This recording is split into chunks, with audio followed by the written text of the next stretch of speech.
বিসমিল্লাহির রহমানির রহিম। আলহামদুলিল্লাহি রাব্বিল আলামিন ওয়াসসালাতু ওয়াসসালামু আলা সাইয়্যিদিল আমবিয়াই ওয়াল মুরসালিন ওয়া আলা আলিহি ওয়া আসহাবিহি আজমাইন, আম্মা বা'দ। মুসল্লিয়ানে কিরাম,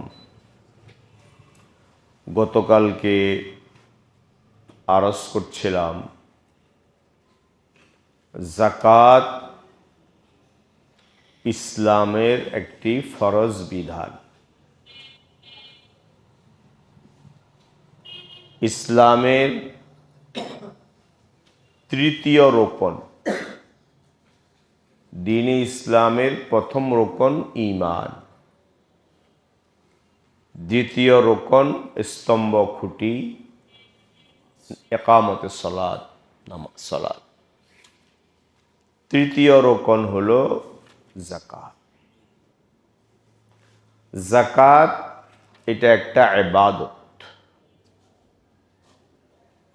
কেবলমাত্র অর্থনৈতিক বিধান নয়। এটা অর্থনৈতিক বিধান, ইসলামের অর্থনৈতিক বিধান, কেবলমাত্র অর্থনৈতিক বিধান নয়, এটা ইবাদত। এই যাকাতের মধ্যে গতকালকে বলছি অনেক কথা। এই যাকাতের মধ্যে ইবাদতের সিফাত কখন পয়দা হয়, যাকাতটা ইবাদত কখন হয়? যাকাত তো মালি ইবাদত, আর্থিক ইবাদত। নামাজ হলো দৈহিক ইবাদত, যাকাত হলো মালি এবং আর্থিক ইবাদত। তো এই আর্থিক বিষয়টা ইবাদতে পরিণত হয় কখন? এটা কি কেবলমাত্র একটা অর্থনৈতিক বিধান? ইসলাম কি এটাকে অর্থনৈতিক বিধান বলছে? না, এটা ইবাদত। এটা ইবাদত। নামাজ যেমন ইবাদত, যাকাত একটা ইবাদত। তো এই যাকাতের মধ্যে ইবাদতের সিফাত নূরানিয়ত, কবুলিয়ত কখন আসে? আমি টাকা দিলাম, আমার মাল দিয়ে দিলাম, তো এই যে মাল দিলাম এর মধ্যে নূর কখন পয়দা হয়? আল্লাহর কাছে কবুলিয়ত কখন আসে? এবং এটা ইবাদতের সিফাত কখন পয়দা হয়? তো যাকাত যদি মধ্যে নূরানিয়ত পয়দা করতে হলে কয়েকটা কাজ করতে হবে। এক নম্বর কাজ হলো নিয়ত সহি করা। কি করা? নিয়ত। যে কোনো ইবাদত কবুল হওয়ার পূর্ব শর্ত হলো নিয়তের শুদ্ধতা, নিয়ত সহি হওয়া, ইখলাস থাকা। যে কোনো ইবাদত, ঠিক নামাজ কবুল হওয়ার জন্য শর্ত নিয়ত শুদ্ধ হওয়া, সহি হওয়া। ঠিক যাকাত ইবাদত হওয়ার জন্য প্রথম কথা হলো নিয়ত সহি হওয়া, নিয়ত শুদ্ধ হওয়া। নিয়ত কি হবে? আমি যাকাত দেব, আমার মাল দিয়ে দেব, নিয়ত কি হবে? নিয়ত থাকতে হবে আল্লাহর সন্তুষ্টি এবং নৈকট্য অর্জন। কি অর্জন? আল্লাহর সন্তুষ্টি, রেজা। আল্লাহর রেজা এবং কুরব, আল্লাহর সন্তুষ্টি এবং নৈকট্য অর্জন। তার নৈকট্য অর্জনের উদ্দেশ্যে যাকাত আদায় করা, এটা প্রথম নম্বর কাজ।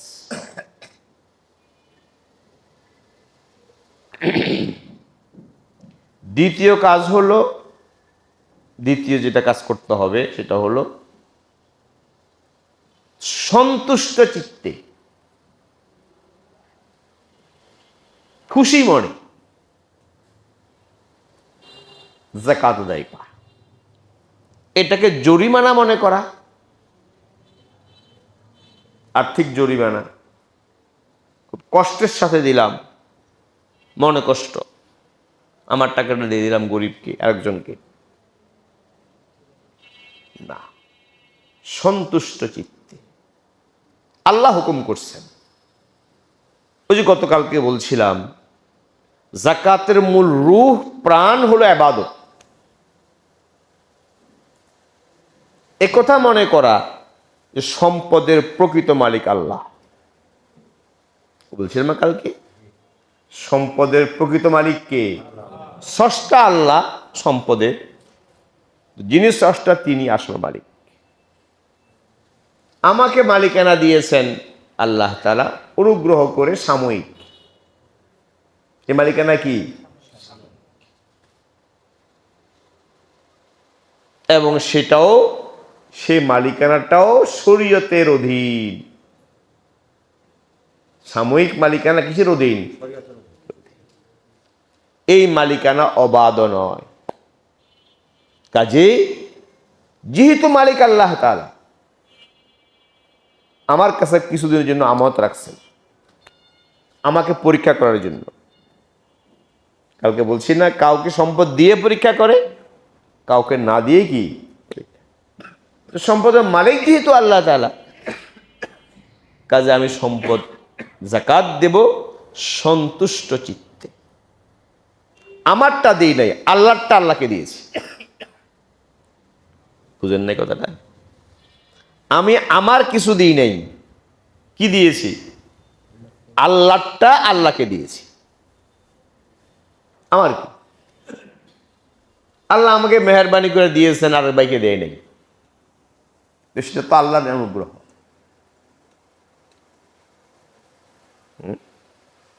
আমি অশিক্ষিত মূর্খ বকলম, দস্তখত করতে পারি না, আমাকে বানাই দিছে কোম্পানির মালিক, আমি ফ্যাক্টরির মালিক, আর শিক্ষিত লোক আমার অধীনে চাকরি করে।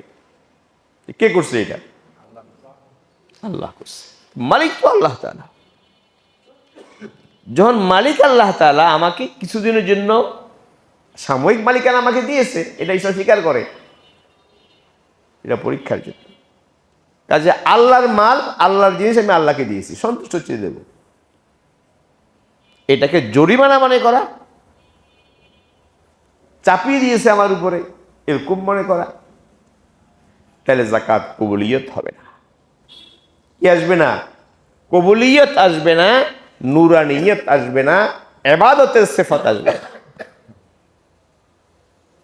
ইবাদতের সিফাত আসতে হলে যাকাতটা আমাকে আদায় করতে হবে কি চিত্তে? সন্তুষ্ট চিত্তে। আমি আমার তো কিছু দিই নেই।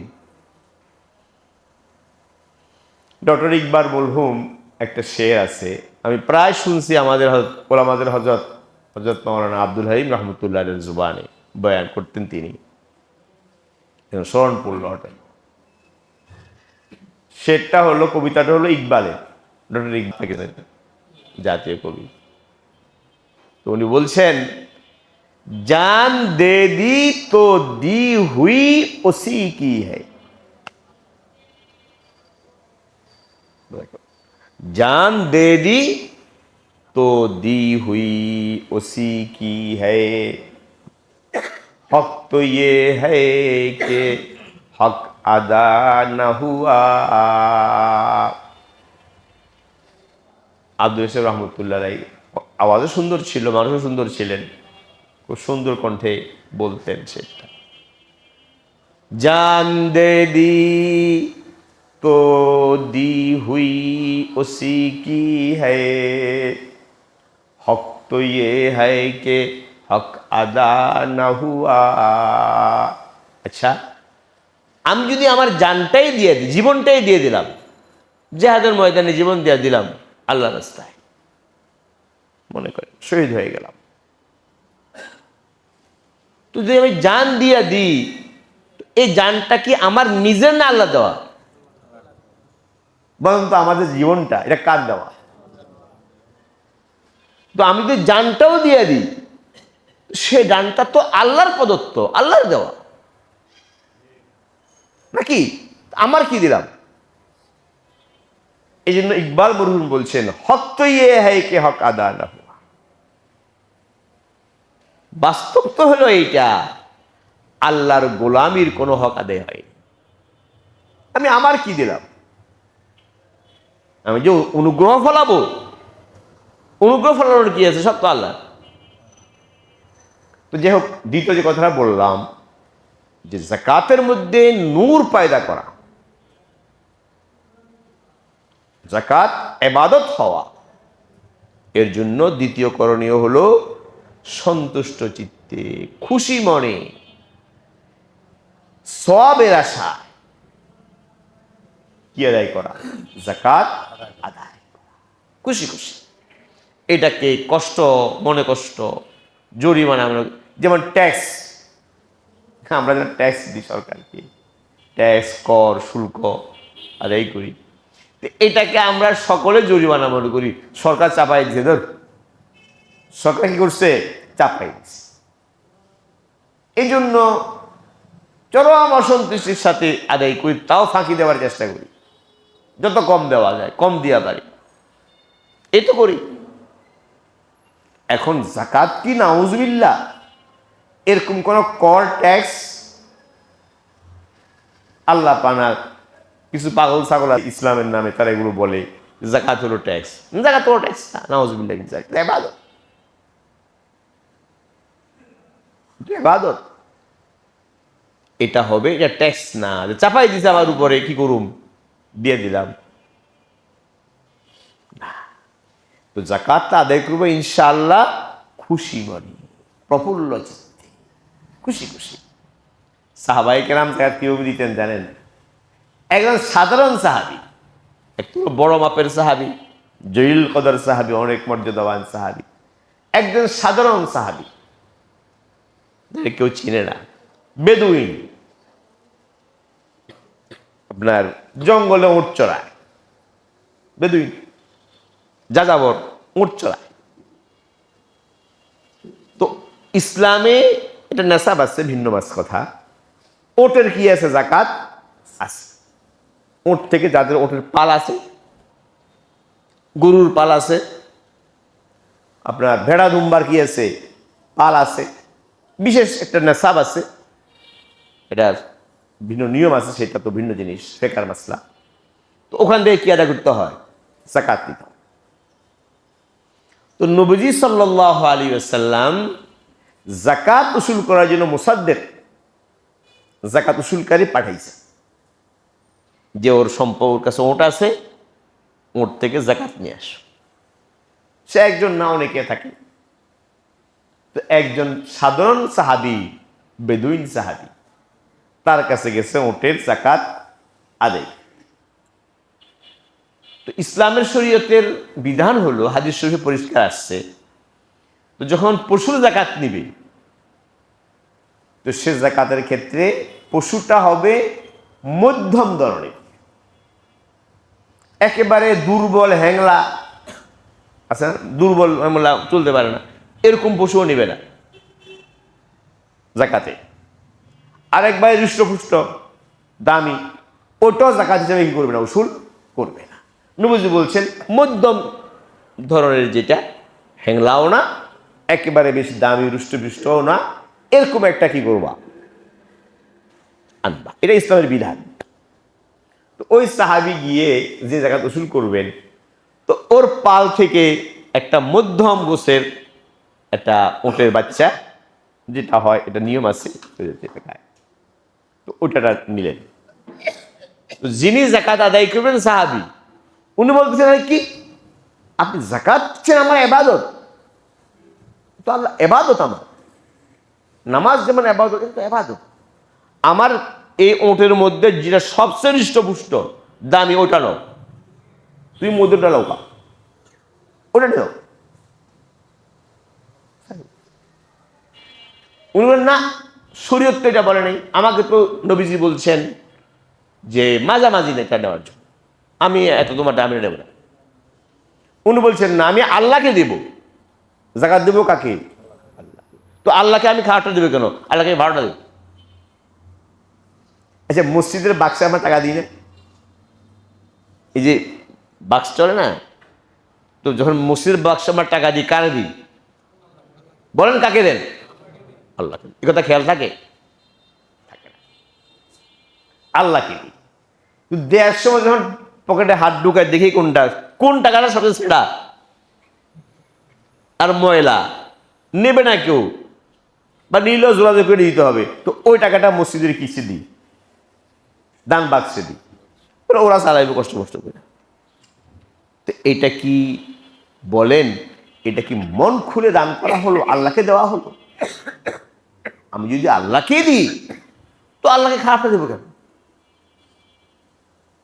তো সাহাই বললেন, আমি তো জাকাত দিচ্ছি, এবার পারো না। উসুল করেন ভাই, শরীয়তের বিধান এটা, নবীজি বলছেন এটা, হ্যাঁ তুমি যদি 12টা দাও, তুমি নবীজির কাছে যাও। আমি সবচেয়ে স্টুডেন্টরা নেব না, মাঝারি গোসরটা নেব, হাদিস শরীফে আসছে। তো নবীজির কাছে গেছে বেটা, দেখে আগ্রহকে জাকাত দিবে, আগ্রহ শাওকের সাথে জাকাত দেওয়া, এটা জরিমানা দণ্ড না। সন্তুষ্ট চিত্তে শাওক যাও, আগ্রহ, মনের আগ্রহ থেকে জাকাত। বলছি, ইয়া রাসূলুল্লাহ, আমার আপনি জাকাত পাঠাইছেন, সে তো আমার জাকাত নেই, আমার নিম্নমানেরটা, আমি সবচেয়ে উৎকৃষ্ট মানটা দেবো। তো নবীজি বললেন, ঠিক আছে, শরীয়তের নিয়ম তো হলো মধ্যমটা নেওয়া। এখন তুমি যখন স্বেচ্ছায় আগ্রহের সাথে দিতে চাচ্ছ, ঠিক আছে, তোমার জন্য এইটাই, তুমি এটাই দাও।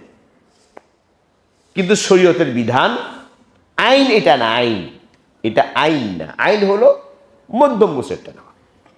এবার দেখছেন জাকাত কি জিনিস, বুঝছেন তো সাহাবীর থেকে? বুঝতে পারছেন না জাকাত কিভাবে দিতে হয়? জাকাত আদায় করতে হয়, এটা ইবাদত। কখন ইবাদত হবে?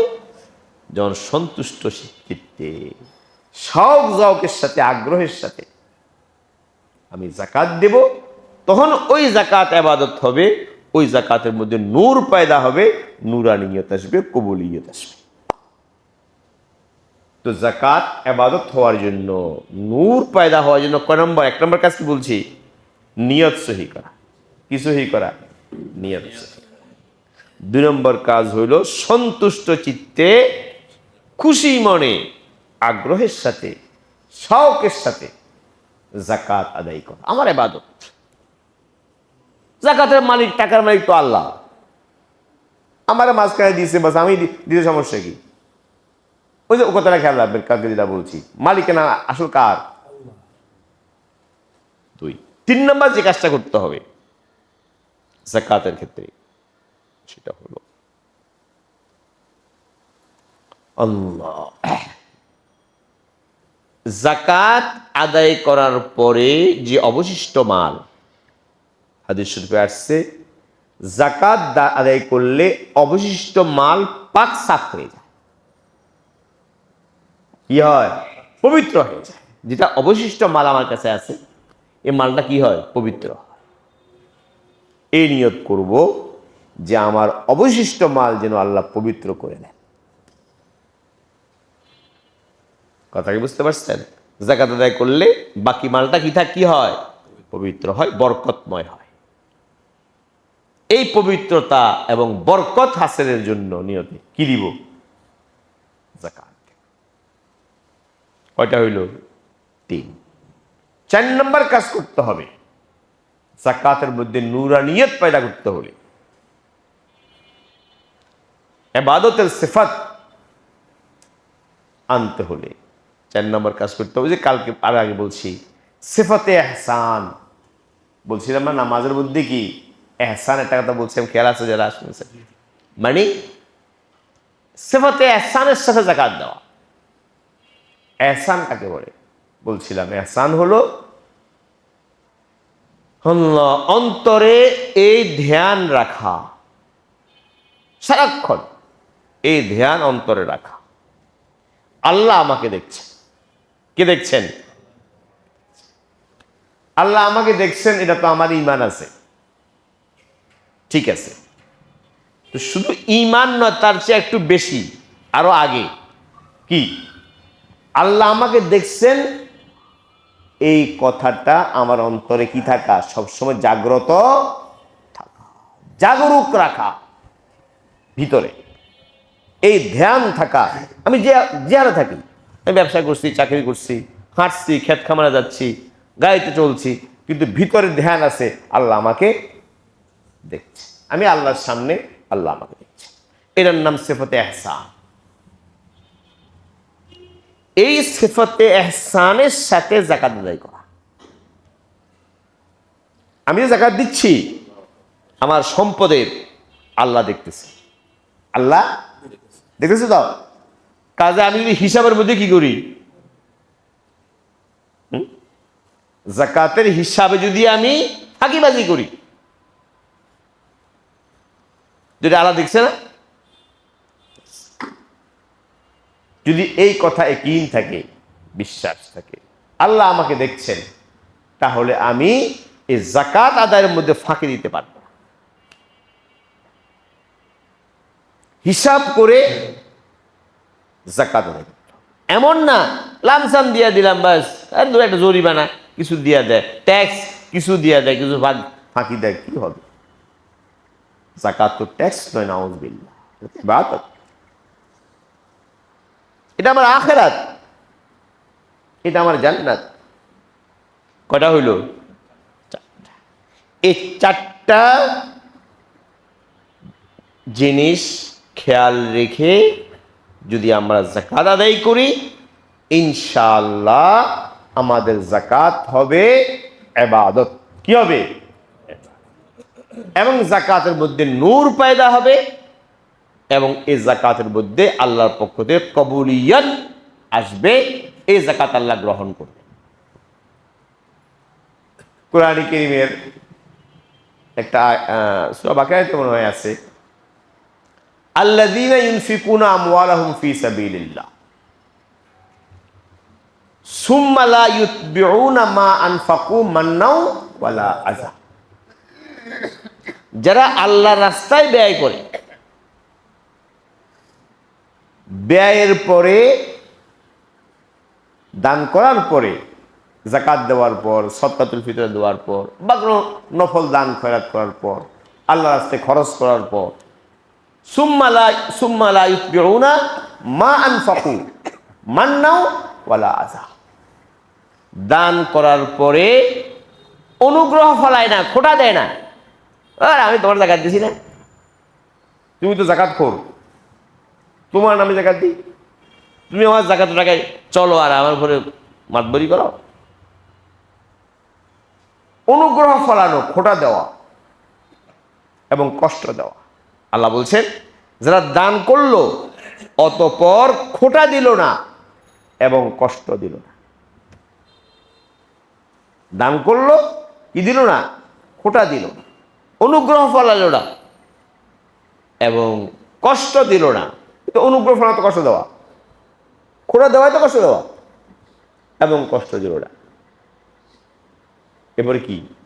লাহুম আজরুহুম ইনদা রাব্বিহিম। এরপরে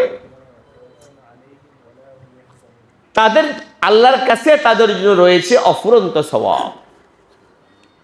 ফালা খাউফুন আলাইহিম ওয়ালা হুম ইয়াহজানুন। তাদের সামনের কোনো আশঙ্কা নাই, সামনে হাসরে ময়দানে আখিরাতে কি হবে কোনো আশঙ্কা নাই ইনশাআল্লাহ। লা খাউফুন আলাইহিম ওয়ালা হুম ইয়াহজানুন। এবং অতীতের জন্য কোনো দুঃখ নাই। যারা আল্লাহর রাস্তায় দান করে, যাকাত দেয়, দান করে, খোটা দেয় না, কষ্ট দেয় না। কোরআন আল্লাহ বলছেন, অন্য আয়াতে আল্লাহ বলছেন, লা তুবতিলু কি আমালকুম সাদাকাতুকুম লা তুবতিলু সাদাকাতুকুম বিল মান্নি ওয়াল আযা। খোটা দিয়ে আর কষ্ট দিয়ে তোমাদের দানের সওয়াব নষ্ট করিও না, সদকা নষ্ট করিও না, বাতিল করিও না। দান করে যদি আমি খোটা দিই, এমন আচরণ করি, এমন শব্দ বলি, বেচারা কষ্ট পায়, বেচারা খাটো হয়, তার সম্মানহানি হয়, তাহলে ওই দানের কারণে সওয়াব দূরের কথা, আল্লাহ বলেন সব বরবাদ, বাতিলই হয়ে যায়, ওই দান বাতিলই হয়ে যায়। আল্লাহ বলছেন বাতিল করিও না। তো যাক, ইনশাআল্লাহ আমরা যারা সামর্থ্যবান, নেশাবের মালিক, নেশাব পরিমাণ সম্পদের মালিক, তারা ইনশাআল্লাহ আল্লাহকে খুশি করার জন্য, আল্লাহর নৈকট্য অর্জনের জন্য ইনশাআল্লাহ খুশি মনে, সন্তুষ্ট চিত্তে, হিসাব করে, আল্লাহ দেখছেন, হাজির নাজির মনে করে আমরা ইনশাআল্লাহ যাকাত, সম্পদের যাকাত আদায় করব ইনশাআল্লাহ। এবং সম্পদের যাবতীয় ওয়াজিব হক, শুধু যাকাতে না, যাকাত ছাড়া আরো ওয়াজিব হক আছে, এই যাবতীয় ওয়াজিব হক ইনশাআল্লাহ আমরা আদায় করব। তখন আমাদের এই যাকাত হবে ইবাদত, ওই ইবাদত আমার জন্য জান্নাত। ঠিক আছে? আরেকটা কথা বলি যাকাত সম্পর্কে, মাসলা মাসাইল, সেগুলো আজকে আলোচনার বিষয় না আমাদের, সেগুলো উলামায়ে কাছ থেকে জেনে নেবেন, শিখে নেবেন। যাকাত গতকালকে ইশারা করছি, যাকাতের উদ্দেশ্য কি? যেমন বলেছিলাম আমি নামাজের উদ্দেশ্য কি আলোচনা করেছি, যাকাতের উদ্দেশ্য কি, মাকসাদ কি, যাকাত দেওয়ার উদ্দেশ্য কি?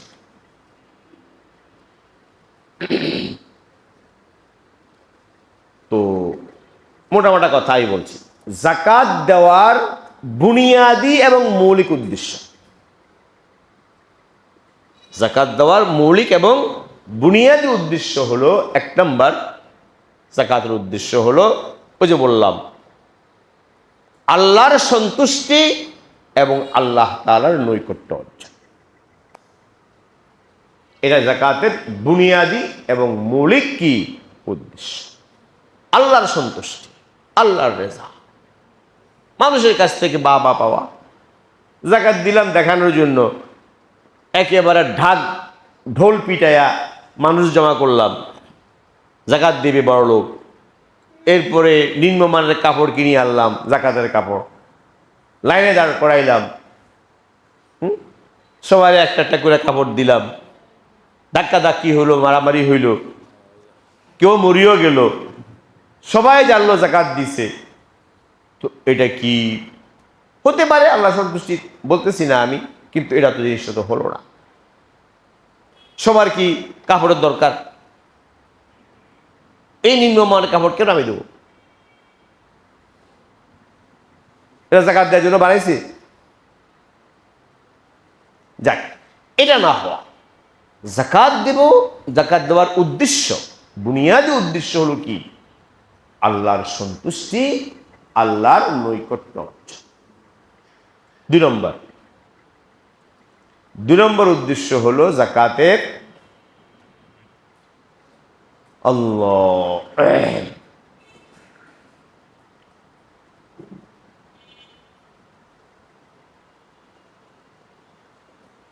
হোসনে খুলুক,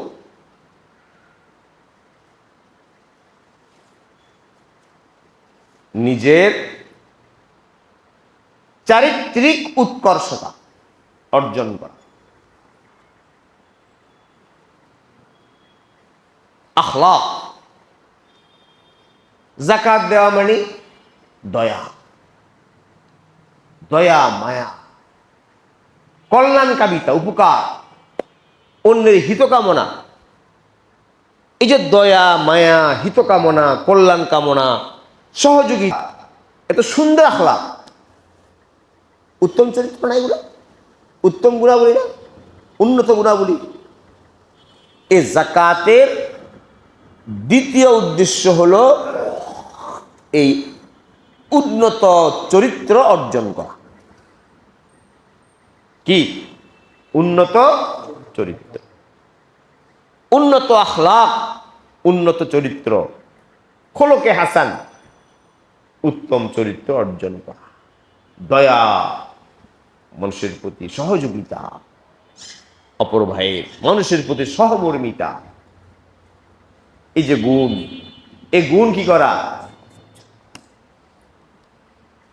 এটা যাকাতের উদ্দেশ্য। 2, 3 নম্বর হলো, শুনতেছে সবাই খেয়াল করে, নড়েচড়া বসেন, ঘুম আসছে, নড়েচড়া বসেন, নড়েচড়া বসেন। এত ঘুম আসছে নাকি? রাত্রে তো এমন তো না 10টা পর্যন্ত ঘুমাই আর ঘুম লাগে। ঘুম ক ঘন্টা যায়? রমজান মাসে ঘুম একটু বেশি হয়ে যায়, দেখা যায়। অন্য মাসে তো আমরা এত দৌড়াই, 8টার আগের দৌড়াই অফিসে, তাই না? রমজান মাসে তো 10টা সাড়ে 10টা ঘুমাই, এরপরও আরো ঘুম আসে। নড়েচড়া বসি এবং সজাগ হই যে ইনশাল্লাহ শুনবো ভালো করে, আমলের নিয়তে শুনবো, ইনশাল্লাহ পূজার জন্য শুনবো। কি বলছি আমি জানি। 2 নম্বর, এই 2 নম্বর উদ্দেশ্য হলো, বুনিয়াদী উদ্দেশ্য হলো উত্তম চরিত্র অর্জন করা। ঠিক আছে? 3 নম্বর খেয়াল রাখেন। 3 নম্বর উদ্দেশ্য হলো বুনিয়াদী উদ্দেশ্য, লোভ, লিপ্সা। অর্থ লোভ, অর্থ লিপ্সা। কৃপণতা, নিষ্ঠুরতা, নির্দয়তা, এই যে রোগ, আত্মিক রোগ, রোগ এগুলো কি রোগ? অর্থলোভ, অর্থলিপ্সা, কৃপণতা, বখিলি কৃপণতা, মানুষের প্রতি নির্দয় নিষ্ঠুর হওয়া, এগুলো কি রোগ? আত্মার রোগ, রুহের রোগ। এই আত্মিক রোগ থেকে কলবকে পাক সাফ করা। কথা কি বুঝতে পারছেন? কিসের থেকে? এই আত্মিক রোগ থেকে কলব পাক সাফ করা, পরিষ্কার করা যাকাত আদায়ের অন্যতম বুনিয়াদী উদ্দেশ্য। হযরত মাওলানা মনজুর নোমাই রহমতুল্লাহ আলাইহি, উনার যে মারফুল হাদিস, তোর শুরুতে উনি যে যাকাত অধ্যায়ের শুরুতে যে আলোচনা করছেন, এই কথাগুলি উনি বলছেন, শানদার। মাওলানা আবুল হাসান নদভী রহমতুল্লাহ আলাইহি উনিও বলেছেন, উনি উনার মতো বলছেন। আর কেন হযরত শাহ ওয়ালি রহমতুল্লাহ আলাইহি হুজ্জাতুল্লাহিল বালিগার মধ্যেও বলেছেন।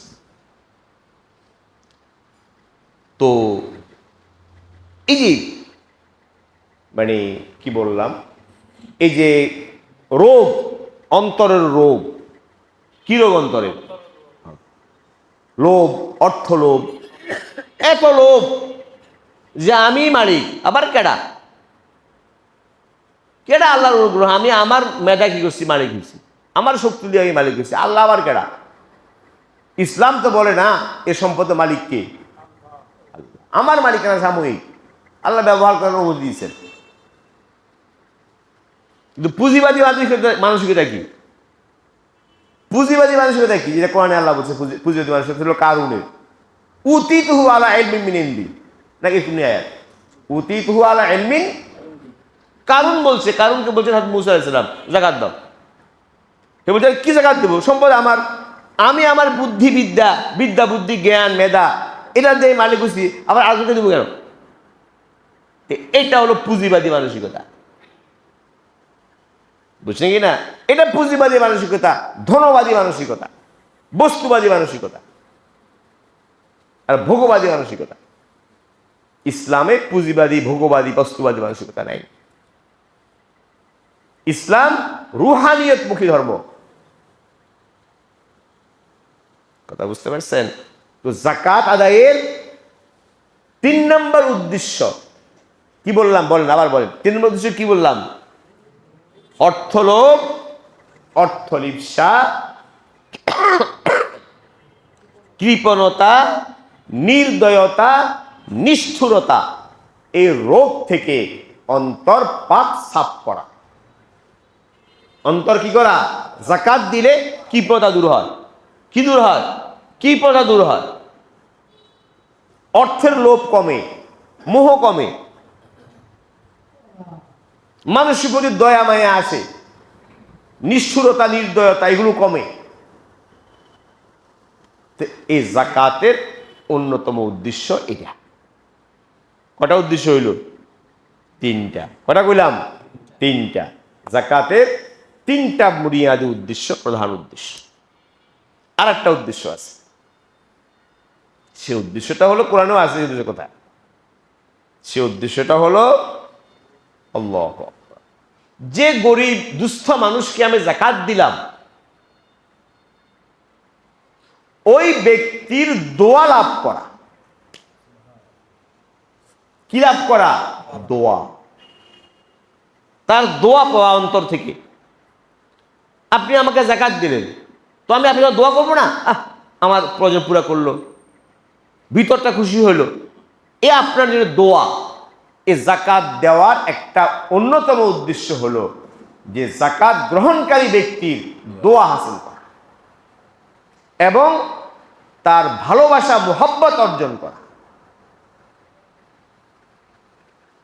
কোরআনে কি আল্লাহ বলেন, খুয মিন আমওয়ালিহিম সাদাকাতান তুতাহহিরুহুম ওয়া তুযাক্কিহিম বিহা ওয়া সাল্লি আলাইহিম ফাইন্না সালাতাকা সাকানুল লাহুম। তো যাকাত দেয়ার একটা বড় উদ্দেশ্য এটা, যাকাত গ্রহণকারী ব্যক্তির দোয়া লাভ করা, তার দোয়া এবং তার ভালোবাসা লাভ করা। যেটা আপনি যাকাত দিচ্ছেন, যাকাতের মাধ্যমে ধনী দরিদ্র দুই শ্রেণীর মধ্যে মহব্বত, ভালোবাসা, সম্প্রীতি পয়দা হয়। কি পয়দা হয়? ভালোবাসা, সম্প্রীতি পয়দা হয় গ্রহীতা আর দাতা দুজনের মধ্যে। এটা একটা বড় জিনিস। ক নম্বর হইল?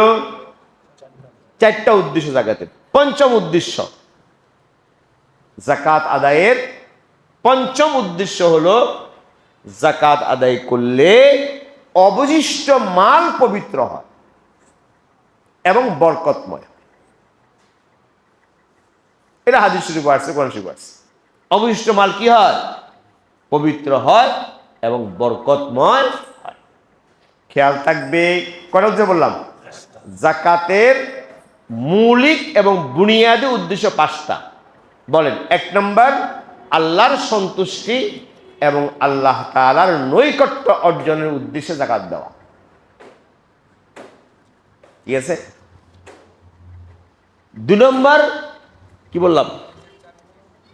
হ্যাঁ, দুই নম্বর হলো নিজের চারিত্রিক উৎকর্ষতা, দয়া মায়া, অন্তরে দয়া মায়ার গুণ পয়দা করার জন্য যাকাত দেওয়া। যাকাত দিলে ভিতরে কি পয়দা হয়?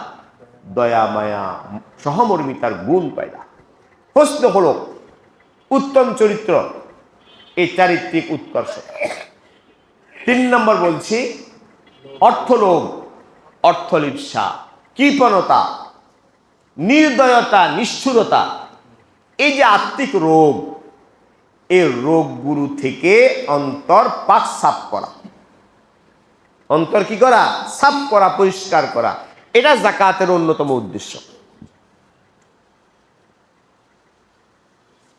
এরপরে চারটা বললাম, দোয়া হাসিল করা। যাকে যাকাত দিলাম তার দোয়া এবং মোহাব্বত হাসিল করা। যাকে যাকাত দিলাম তার দোয়া এবং মোহাব্বত। 5 নম্বর বললাম, যাকাত দিলে কি হয়? অবশিষ্ট মাল বরকতময় হয়, পবিত্র। ওই অবশিষ্ট মালের মধ্যে নিরাপত্তা আছে, পবিত্রতা আছে, নিরাপত্তা আছে। এই 5টা হলো যাকাতের মৌলিক উদ্দেশ্য। হ্যাঁ, আরো কিছু উদ্দেশ্য আছে, এগুলা জাগতিক উদ্দেশ্য। জাগতিক এবং মানে কি বলে এটাকে, জাইলি উদ্দেশ্য। কি বলা যায় মানে জাইলি উদ্দেশ্য বাংলা কি? মানে এটা হলো মানে যাকাতের জাগতিক মানে পারিপার্শ্বিক উদ্দেশ্য, মানে পারিপার্শ্বিক উদ্দেশ্য, মূল উদ্দেশ্য না। যদি কেউ এই মূল উদ্দেশ্য এড়িয়ে ওগুলো দিয়ে জাকাত দেয়, ওটা জাকাত হবে না, ট্যাক্স হবে। ওইটা হবে ট্যাক্স। ইসলামের জাকাত ট্যাক্স না। সেটা কি? জাকাতের মানে জাগতিক উদ্দেশ্য, জাগতিক এবং পার্শ্বগত উদ্দেশ্য, গৌণ উদ্দেশ্য। জাকাতের জাগতিক এবং পার্শ্ব উদ্দেশ্য, মৌলিক উদ্দেশ্য না। পার্শ্ব উদ্দেশ্য কি? পার্শ্ব উদ্দেশ্য হলো 1 নম্বর আল্লাহ, 1 নম্বর হলো দারিদ্র কমিয়ে আনা, দারিদ্র বিমোচন করা। সমাজ থেকে কি করা? দারিদ্র বিমোচন বলে তারা, অনেক বড় করে বলে দারিদ্র বিমোচন, দারিদ্রের হার কমায় আনা। এটা একটা জাগতিক উদ্দেশ্য। এখন যদি মূল উদ্দেশ্য নাই, আল্লাহ সন্তুষ্টি নেই, কি? দারিদ্র বিমোচন করো, মানে অর্থনৈতিক উদ্দেশ্য। আমি আগে প্রথমে বলছি জাকাত অর্থনৈতিক বিধান নয়, শুধু অর্থনৈতিক বিধান নয়, জাকাত ইবাদত। আজকে কিছু লোক আছে ইসলাম সম্পর্কে গবেষণা করে, ইসলাম নিয়ে গবেষণা করে। কে কইছে করে গবেষণা করার জন্য আল্লাহ জানে। এগুলা বিভ্রান্ত। এগুলা বলে যে জাকাতের অর্থনৈতিক, দুনিয়ার পৃথিবীর ইতিহাসে কোনো অর্থ ব্যবস্থা এত সুন্দর অর্থ ব্যবস্থা দেয় নাই। ইসলাম জাকাত ভিত্তিক কি দিয়েছে? অর্থ ব্যবস্থা দিয়েছে। এই যে অর্থ ব্যবস্থা, এটার মাধ্যমে কি হবে? দারিদ্র বিমোচন হবে। এটাই মূল উদ্দেশ্য। বিলকুল না, বিলকুল না। এটা জাগতিক উদ্দেশ্য, পার্শ্ব উদ্দেশ্য। জাকাত ট্যাক্স আর কিনা, কর আর শুল্ক না, জাকাত ইবাদত। যারা ফকি দিন, যারা ইসলামের মূল ধারা থেকে দিন শিখে, ইসলামের মূল উৎস থেকে যারা দিন শিখে, ইংরেজি অনুবাদ পড়ে আর বাংলা অনুবাদ পড়ে কি হয়? গবেষক হয় না। ইসলামের মূল উৎস থেকে যারা দিন শিখে, তাদের কাছ থেকে দিন শিখতে হবে। আমার কথা বুঝছেন? আপনারা যারা ডাক্তার হয়েছেন, কোথায় এসে গেছে বলে ফেলি, দরকার। আপনারা যারা ডাক্তার, আপনারা ডাক্তার মেডিকেল সায়েন্স পড়ছেন কার কাছে? মূল ধারা থেকে পড়েন নাই, মেডিকেল কলেজে পড়েন নাই। মেডিকেল কাছে পড়ছেন, ডাক্তারের কাছে, একেবারে যারা বড় ডাক্তার সার্টিফিকেট প্রাপ্ত ওই ধরনের ডাক্তারের কাছে কি করছেন? পড়াশোনা করছেন, তার অধীনে থেকে ইন্টার্নি করছেন, হাতে কলমে শিখছেন না?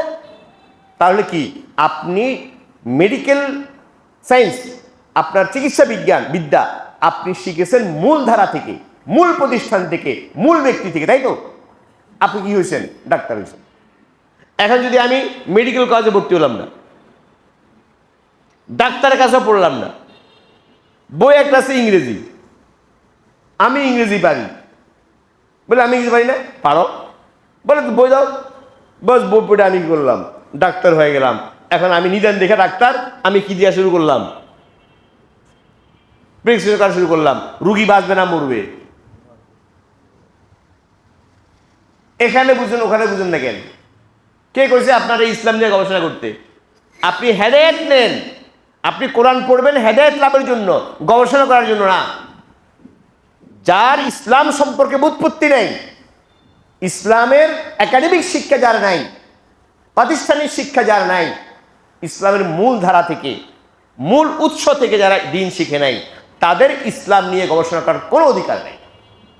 এলো যদি ইসলাম নিয়ে গবেষণা করে, সে নিজে গোমরা হবে, জাতিকে গোমরা করবে। এরকম বহু লোক আছে, আমি নাম নিতে পারি আপনাদেরকে, নাম নিলে আপনার নাম হয়ে যাবে। তোর মধ্যে 1 নম্বর হলো জামাত ইসলামী, মানামুদ্দিন। ইসলামের মূল ধারা থেকে ইসলাম শিখে নেই, মূল উৎস থেকে ইসলাম শিখে নেই, নিজে পড়ে শিখছে, স্বশিক্ষিত, প্রাতিষ্ঠানিক কোনো জ্ঞান নেই। এখন যাদের এই প্রাতিষ্ঠানিক জ্ঞান নেই, হেরাই বলে জাকাত হলো ট্যাক্স। ইনি গবেষণা করছে, ইসলামী অর্থনীতিবিদ, ঢাকা বিশ্ববিদ্যালয়ের ডক্টর। উনি এখন ইসলাম নিয়ে গবেষণা করেন, বাংলা ইসলামী ফাউন্ডেশনের পড়াশি বাংলা হয়েছে দীক্ষা। আর বিয়ে আমরা বাংলা পড়ে ইসলাম শিখি নাই, আমরা ইসলাম শিখি মূল আরবি থেকে, উৎস গ্রন্থ থেকে, 1400 বছরের আগের লেখা কিতাব থেকে। তুমি ডাক্তার হয়েছে কি দিয়া? যাক, কথা অন্যদিকে চলে গেছি। যে কথাটা বলতেছিলাম সে কথাটা হলো এইটা, যে যাকাতের পার্শ্ব উদ্দেশ্য এটা, হ্যাঁ অবশ্যই দারিদ্র্য দূর করা, দারিদ্র্যের পরিমাণ কমিয়ে আনা এবং ধনী দরিদ্রের বৈষম্য, এই যে আকাশ পাতার বৈষম্য, একজন একেবারে কি আপনার রাজপাশা, আরেকজন কুড়িঘরও নেই, রাস্তায় পড়ে আছে পথে, এই যে ধনী দরিদ্রের বৈষম্য, এই বৈষম্য দূর করা এটাও যাকাতের একটা উদ্দেশ্য, পার্শ্ব উদ্দেশ্য। কথাটা কি বুঝতে পারছেন? এটা উদ্দেশ্য। এটা যদি হয়, যাকাত যদি যথা নিয়মে উসুল করা হয় এবং যথাযথভাবে বন্টন করা হয়, ইনশাআল্লাহ ধনী দরিদ্রের যে বৈষম্য, এই বৈষম্য কি হবে? দূর হবে। সবাই ধনী হয়ে যাবে কথা এটা না, ধনী হবে না, বৈষম্য দূর হবে। মাঝে মাঝে চোখে পানি আসে, সকালবেলা ফজরের পরে আমি নামাজ পড়েই বের হই সবক পড়ানোর জন্য, ক্লাস করব, নামাজ পড়ি, বের হইতেই দেখি রাস্তার মধ্যে পড়ে আছে, হাত ভাঙ্গা, হাত পায়ে পানি এসে গেছে, শুয়ে গেছে। এই যে লোকটা বাংলাদেশের নাগরিক, কেন তার রিজিকের ব্যবস্থা আল্লাহ করে নাই? করে নাই?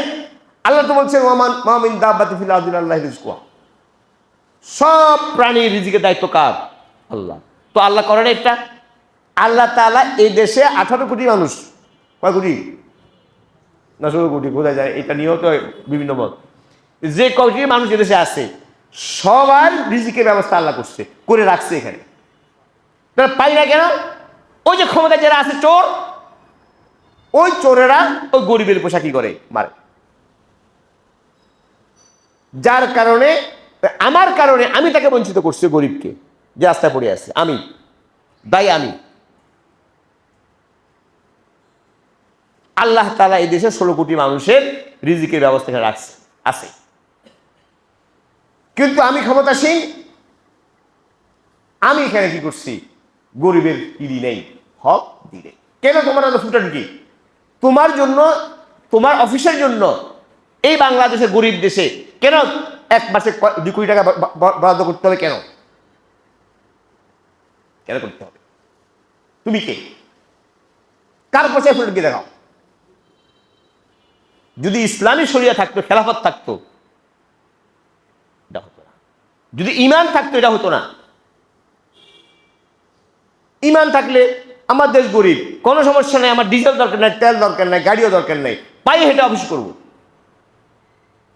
রিক্সা দিয়ে অফিস করব, মন্ত্রী রিক্সা যাবে, কি সমস্যা? বুঝলেন না কথা?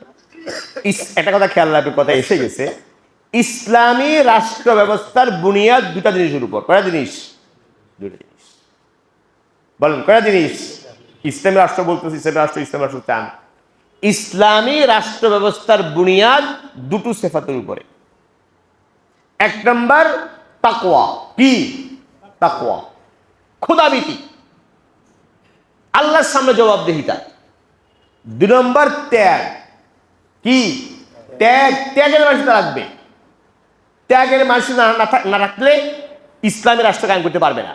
ভোগ বিলাস করবা আর ইসলামী রাষ্ট্র কায়েম করবা, শরম লাগে না তোমার? ইসলামী রাষ্ট্র কায়েম করতে হলে ত্যাগের মানসিকতা রাখবে। আমেরিকার চক্ষুরাঙ্গানি উপেক্ষা করতে হলে না খায় থাকতে হবে। ত্যাগ করার কি লাগবে? সাহস লাগবে, হিম্মত লাগবে। ঠিক আছে, তুমি তেল বন্ধ করে দিবা, দাও গা, তেল লাগবে না, পায়ে হেঁটে কি করবো? অফিস করবো, দেখ কদিন তুমি পারো, যাও। এই ধরনের ত্যাগের মানুষ যাদের নাই, তারা ইসলামী রাষ্ট্র কায়েম করতে পারবে না।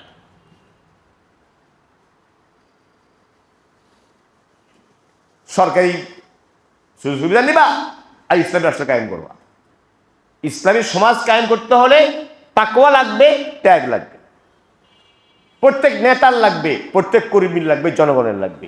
তখন ইসলামী শাসন ব্যবস্থা কায়েম হবে, এর আগে হবে না। সব ফাঁকা ফাঁকা বলি, মিথ্যা কথা। যাক, একদিকে একদিক চলে যায়, অনেক কথা জেনে এসে যায়, বলি।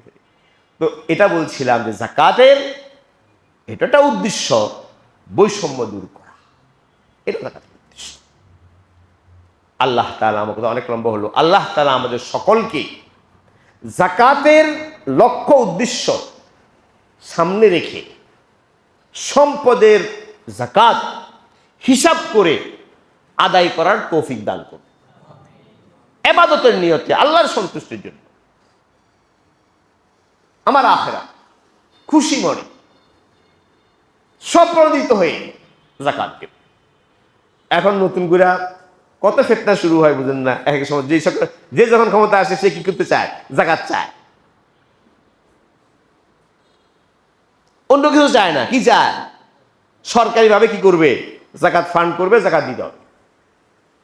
তো নজর জাকাতের উপর কেন? কোরআন কারীমে আল্লাহ বলছেন, আল্লাযীনা ইন মাক্কান্নাহুম ফিল আরদ আকামুস সালাওয়াত ওয়াজ যাকাত।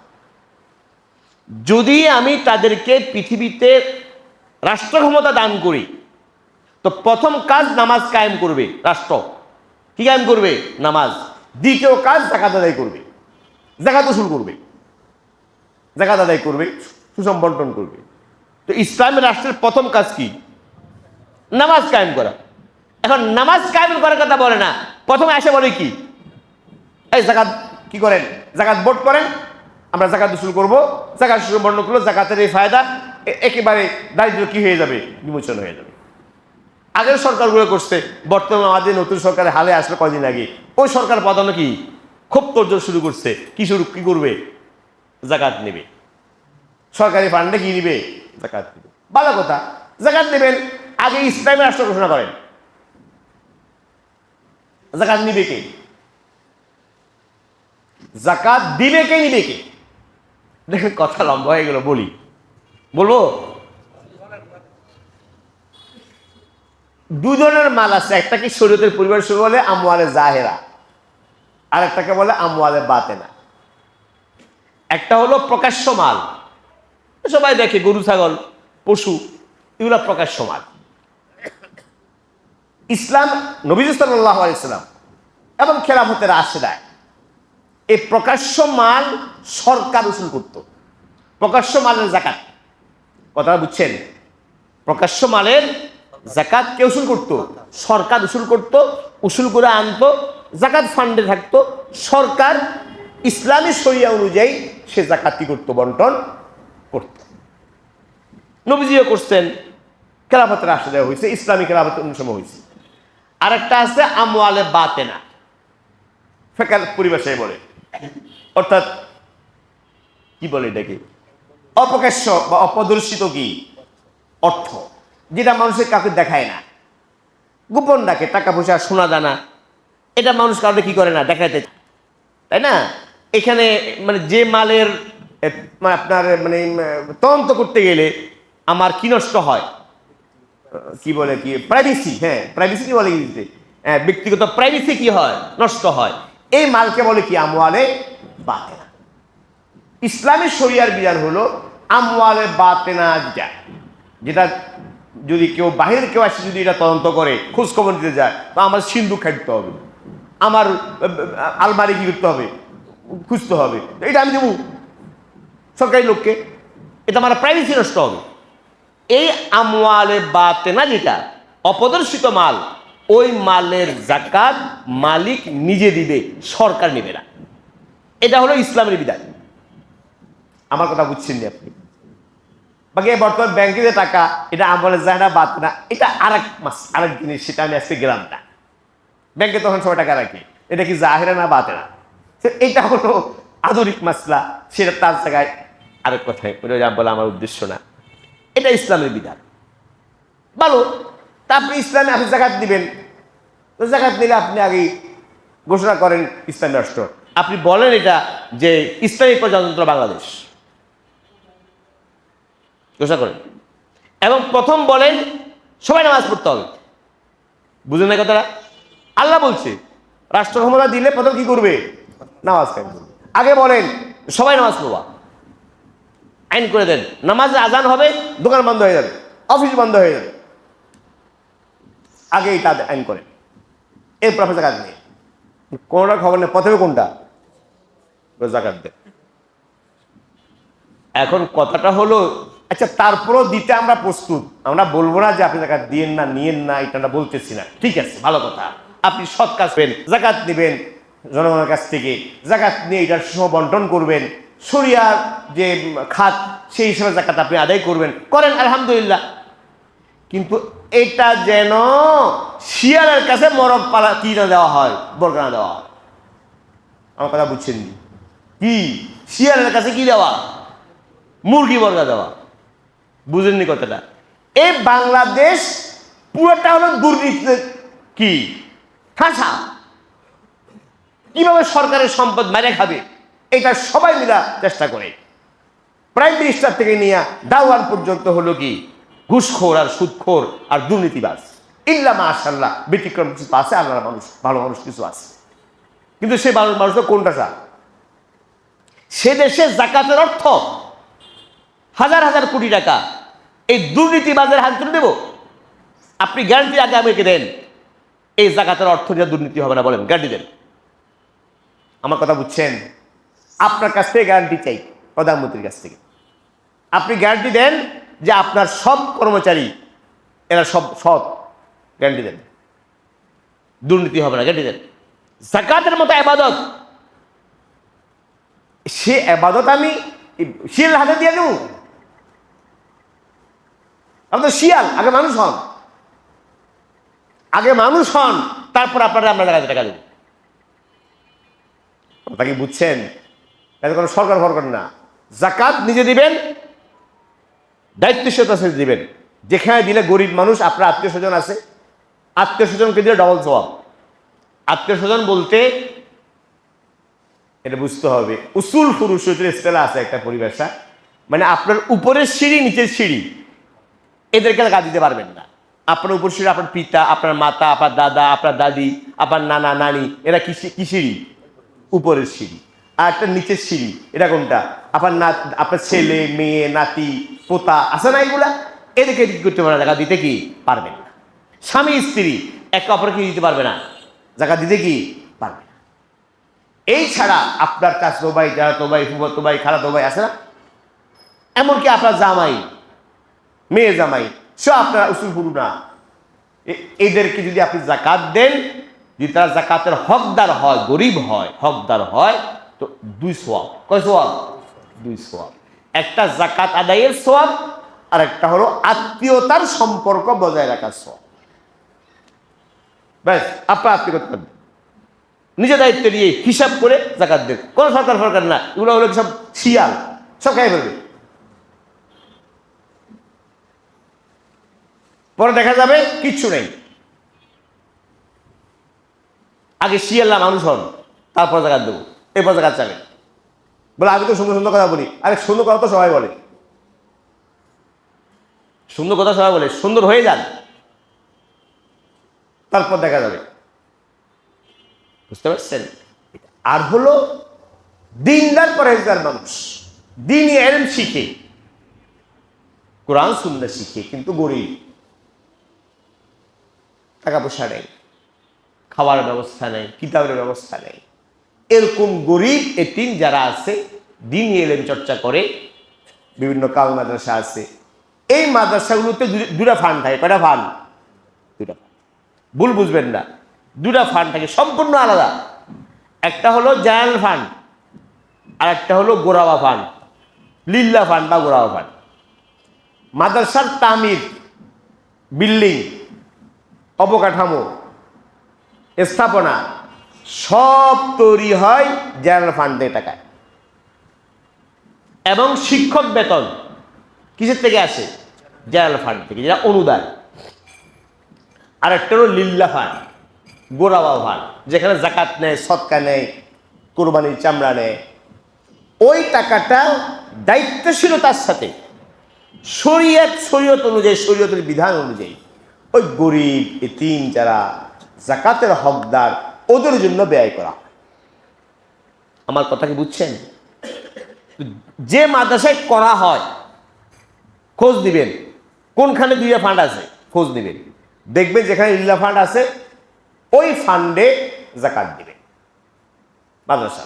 আর যেখানে লিল্লাহ ফান্ড নাই ওখানে দেবেন না। যে মাদ্রাসায় লিল্লাহ ফান্ড নাই না ওখানে তারা দেবেন না।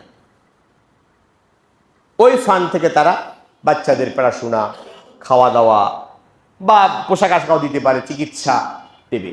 ও তো দুগুণ সোয়াব। কয় সোয়াব? আপনার আত্মীয়কে দিল 2 সোয়াব, ওই লিল্লাহ বোর্ডিংয়ে দিল 2 সোয়াব। একটা হলো যাকাত আদায়ের সোয়াব, আর একটা হলো দ্বীনি ইলম শিক্ষার জন্য সহযোগিতা। কোরআন সুন্নাহর ইলম শিক্ষার কি সহযোগিতা। এই সহযোগিতা সব আল্লাহ আপনাকেই করবেন। কথা বুঝতে পারছেন? যাকাতের টাকা দিয়ে করে বেতন, জনকল্যাণমূলক কোনো কাজ হবে না। জনকল্যাণমূলক কাজ বুঝেন, একটা হলো যাকাত দিতে হবে মালিক বানায়া। কি বানায়া? আপনি আমাকে যাকাত দিবেন, বা 10,000 টাকা যাকাত দিয়েছেন, আমাকে মালিক বানিয়ে দিয়েছেন, আমি যা ইচ্ছা তাই করব। এটা যাকাত আদায়ের জন্য অন্যতম শর্ত। তামলিক, মালিক বানিয়ে দিতে হবে। আর একটা হলো কারণে মালিক বানিয়ে দেন নাই, আপনি জনকল্যাণমূলক কাজে ব্যয় করলেন। কি হসপিটাল করছেন, যাকাত করছেন হসপিটাল, তো ওই হসপিটাল কি শুধু গরিব যাবে না পয়সাওয়ালা যাবে? এই হসপিটাল কার? সব জনগণের না। আপনি যাকাতের টাকা দিয়ে ব্রিজ বানাই দিলেন, তো এই ব্রিজ দিয়ে তো ধনীর গাড়ি যাবে না, শুধু গরিব যাবে? গরিবের তো গাড়িয়ে নেই। এই জনকল্যাণমূলক কোনো কাজ যেখানে মালিকানা নাই, ব্যক্তির কি নেই, মালিকানা নাই, ওই খাতে যাকাতের টাকা দেওয়া জায়েজ না। দিলে টাকা কি হবে না, আদায়। এবং কারোকে বিনিময় হিসাবে পারিশ্রমিক, বেতন, ভাতা, এই বেতন ভাতা হিসাবে যাকাত দিলে টাকা দেওয়া হবে না।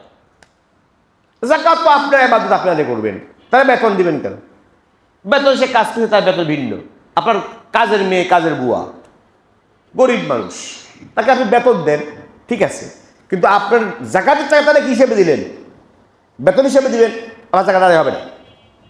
আপনি যাকাত টাকা বেতন দিবেন আলাদা, যাকাত দিবেন বলে এটা বেতন, এটা তোমার যাকাত। কথাটা কি বুঝতে পারছেন? যাকাতের টাকা বেতন হিসাবে কখনো দেওয়া যাবে না, পারিশ্রমিক হিসাবে, বিনিময় হিসাবে দেওয়া যাবে না, দেওয়া যাবে না। আল্লাহ তাআলা আমাদের সকলকে এই যাকাতের ইবাদত আল্লাহকে রাজি খুশি করার জন্য মন খুলে এই ইবাদত পালন করার তৌফিক দান করুন। মাসলা মাসাইল আছে অনেক, এগুলো ওলামাকে জিজ্ঞেস করে নিব, নিজেরা জেনে নিব। যারা নেশাবের মালিক তার সবাই যাকাত দেবে। আল্লাহ আমাদেরকে আমল করার তৌফিক দান করুন। আমিন। ওয়া আখির দাওয়ানা আলহামদুলিল্লাহ।